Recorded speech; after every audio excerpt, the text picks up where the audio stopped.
नमस्कार, मैं हूं नौशाद और अब देख रहे हैं लाइव इंडिया हर पल का खबर दोपहर। इंडिया गठबंधन में सीटों को बंटवारे को लेकर पार्टियों के बीच बातचीत का दौर जारी है। दिल्ली में रविवार को कांग्रेस और आरजेडी के बीच बिहार में सीट शेयरिंग को लेकर चर्चा हुई थी। इसके बाद सोमवार को आम आदमी पार्टी और कांग्रेस नेताओं के बीच दिल्ली में बैठक हुई थी। वहीं आज महाराष्ट्र के 3 दलों के बीच बैठक होनी है। उससे पहले शिवसेना नेता संजय राउत ने अपनी डिमांड रखी है। उन्होंने कहा कि हमने पिछले लोकसभा चुनाव में 23 सीटों पर चुनाव लड़ा था और उनमें से 18 सीटों पर जीत हासिल की थी। अब सिर्फ इसलिए कि किसी ने हमारी पार्टी छोड़ दी, इसका मतलब ये नहीं है कि हमारा वोटर ट्रांसफ़र हो गया है। बिहार में सीट शेयरिंग को लेकर इंडिया गठबंधन के अंदर हलचल बढ़ गई है। डी राजा मुख्यमंत्री से मिलने के लिए सीएम आवास पहुंचे। सीएम नीतीश कुमार से मुलाकात के बाद डी राजा लालू प्रसाद यादव से मिलने 10 सर्कुलर रोड पहुंचे। ऐसे लोकसभा चुनाव को लेकर सीट शेयरिंग इंडिया गठबंधन के लिए काफ़ी महत्वपूर्ण है। यूपी की योगी सरकार अब प्रदेशवासियों को उनके घर के आसपास ही रजिस्ट्री की सुविधा देने जा रही है। इसके लिए ज़रूरत के हिसाब से नए उप निबंधक का ऑफिस खोले जाएंगे। जल्द ही लोग ऑनलाइन रजिस्ट्री भी करा सकेंगे। बताया जा रहा है कि धांधली रोकने के लिए सरकार ऐसे कदम उठा रही है।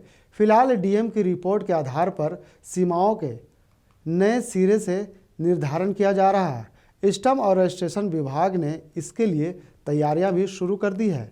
100 से 150 गाँव के साथ ही शहरों में वार्डों के हिसाब से ऑफिस बनाए जा रहे हैं। मालूम है कि राज्य सरकार ने शहरों का दायरा नए सिरे से तय किया है। नई नगर पंचायतें बनाने के साथ ही बड़े शहरों में कई गांवों को शामिल किए गए हैं।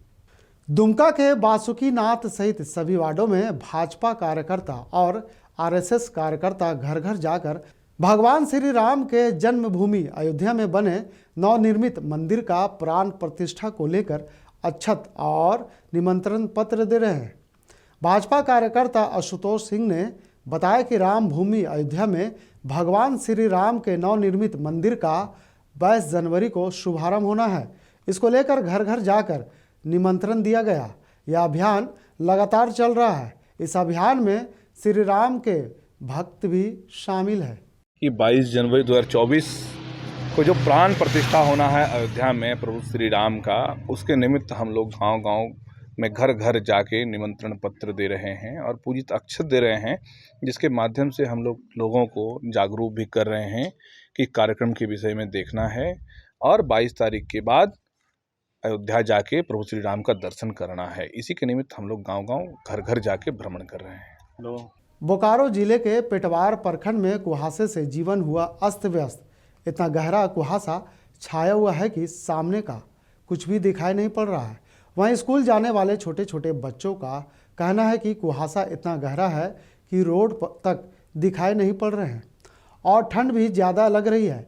इस तरह का कुहासा रहने से हम लोगों को स्कूल आने में बहुत ही दिक्कत हो रही है। ठंडा बहुत खराब है।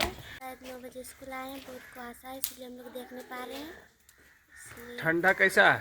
ठंडा बहुत खराब है। 9:15 बज रहा है, हम लोग स्कूल आए हैं। बच्चा लोग भी आ रहा है, रोड से इस पार से उस पार नहीं दिख रहा है। ऐसा मौसम क्या है? ठंडा बहुत ज़्यादा है। बहुत ज़्यादा है। बहुत दिक्कत है, ठंडा बहुत ज़्यादा है और बच्चे लोग को भी बहुत दिक्कत है। जैसे हम लोग का 1 to 5 स्कूल है और छोटे छोटे बच्चे लोग हैं, कोई स्वेटर पहना है, कोई नहीं पहना है और इतना कुहासा है कि सामने का चीज़ भी साफ से दिखाई नहीं पड़ रहा। बिहार के बेगूसराय में पति ने पत्नी को टिकटॉक और रील्स बनाने से रोका तो पत्नी और ससुराल वालों ने उसकी हत्या कर दी। घटना खोदाबंदपुर थाना क्षेत्र के फफौद गांव की है। मृतक की पहचान समस्तीपुर जिला के नरहन गांव में रहने वाले महेश्वर कुमार राय के रूप में हुई है। घटना के संबंध में बताया जा रहा है कि महेश्वर की शादी 6-7 साल पहले फफौद गांव की रहने वाली रानी कुमारी के साथ हुई थी।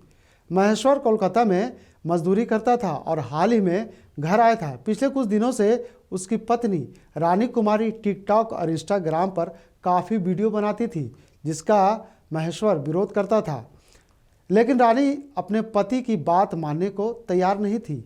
आरोप है कि रविवार की रात 9 बजे महेश्वर अपने ससुराल फफौद गया था, जहां उसकी पत्नी और ससुराल वालों ने गला दबाकर उसकी हत्या कर दी।